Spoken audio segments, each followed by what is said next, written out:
조선시대를 살았던 제가 오늘 여러분께 정말 웃기면서도 씁쓸한 이야기 하나 들려드리려고 합니다. 바로 체면 때문에 굶어 죽을 뻔한 양반과 그 양반보다 더 현명했던 거지의 이야기입니다. 저는 그 마을에서 이 모든 일을 직접 목격했던 사람입니다. 지금 생각해도 참 어이없으면서도 배울 점이 많은 사건이었죠. 여러분, 혹시 체면 때문에 손해본 적 있으신가요? 그럼 이 이야기 끝까지 들어보세요. 분명 공감하실 겁니다. 저희 마을에 양반 한 분이 사셨습니다. 이름은 뭐 중요하지 않죠. 어차피 체면만 남은 양반이었으니까요. 이 양반 정말 대단했습니다. 아침에 일어나면 제일 먼저 하는 일이 갓을 쓰는 거였어요. 밥을 먹든 안 먹든 갓만큼은 반듯하게 써야 했죠. 제가 그분 집 앞을 지나갈 때마다 들었던 말이 있습니다. 나는 굶어 죽어도 체면은 잃지 않는다. 처음엔 멋있어 보였어요. 근데 시간이 지나면서 진짜로 굶어 죽어가는 걸 보게 됐습니다. 논을 팔았다는 소문이 들렸고 집에 있던 종들이 하나둘 떠났고 나중엔 집안에서 밥 짓는 연기조차 보이지 않았어요. 그런데도 이 양반 절대 남한테 손을 벌리지 않았습니다. 양반이 어찌 남에게 밥을 빌리겠느냐. 이게 그분의 신조였죠. 저는 속으로 생각했습니다.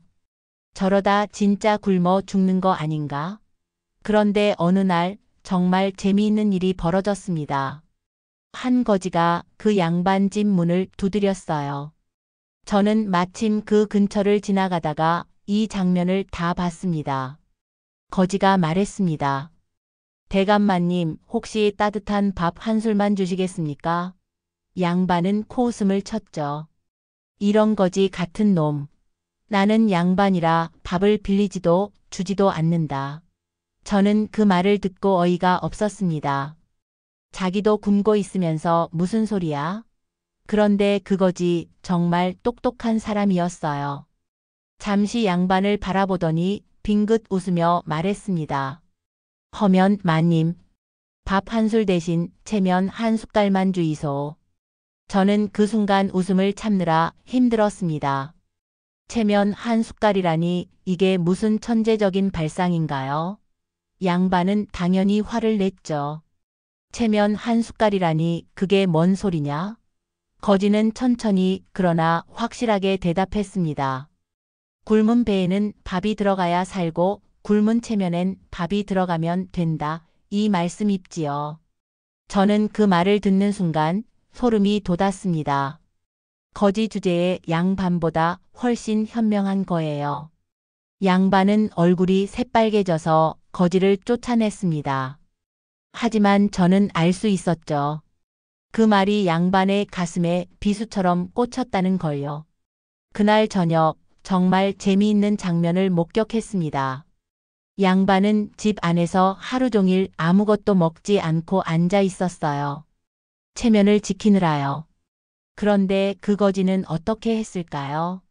마을 어귀에서 콩죽 한 그릇 얻어먹으며 노래를 불렀습니다. 체면보다 죽이 낫고 허세보다 밥이 낫다. 저는 그 노래를 듣고 배꼽을 잡았습니다.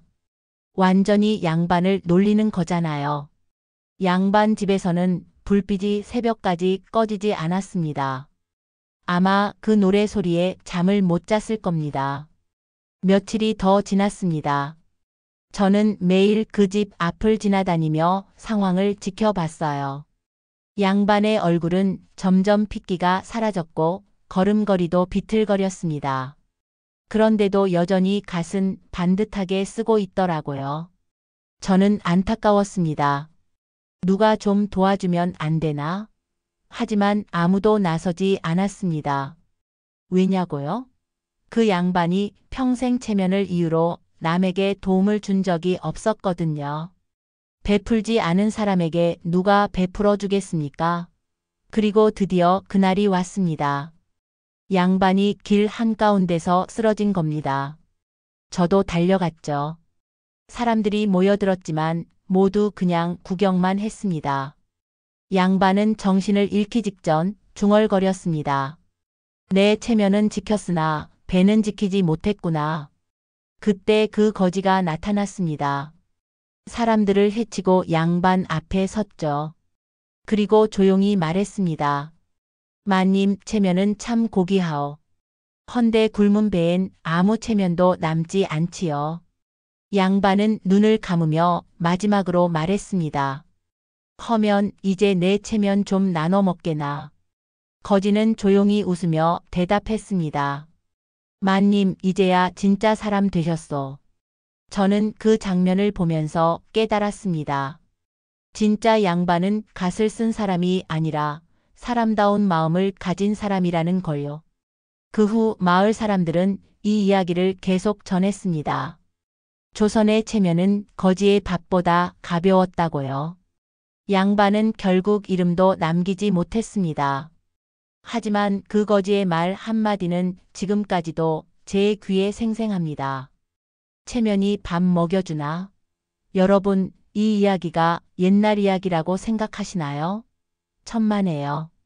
지금도 똑같습니다. 비싼 차 할부로 끊어서 라면 먹는 사람, 명품 가방 사느라 월세 밀리는 사람, SNS에 허세 부리느라 통장 텅텅 비는 사람. 다 똑같은 겁니다. 체면이 밥 먹여주나요?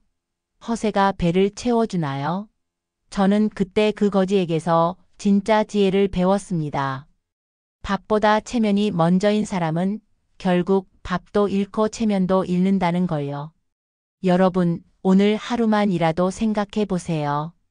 내가 지키려는 체면이 정말 가치 있는 건가? 아니면 그냥 남들 눈치 보느라 나를 굶기고 있는 건 아닌가? 체면보다 따뜻한 한 끼, 허세보다 진심 한마디가 훨씬 더 귀합니다. 제가 조선시대에 살면서 배운 가장 큰 교훈입니다. 허세는 배를 채워주지 않습니다. 이건 옛날 이야기 속 교훈이지만 지금 세상에도 그대로 통하는 진리입니다. 여러분, 오늘부터 체면 좀 내려놓으세요. 솔직하게 사세요. 도움이 필요하면 손 벌리세요. 배고프면 밥 먹으세요. 그게 진짜 양반입니다. 갓 쓴 양반보다 배부른 거지가 더 행복했다는 이야기 꼭 기억해 주세요. 그럼 오늘 이야기는 여기까지입니다. 구독과 좋아요, 그리고 여러분의 체면 내려놓기 도전 부탁드립니다. 다음에 또 재미있는 조선 이야기로 찾아뵙겠습니다. 안녕히 계세요.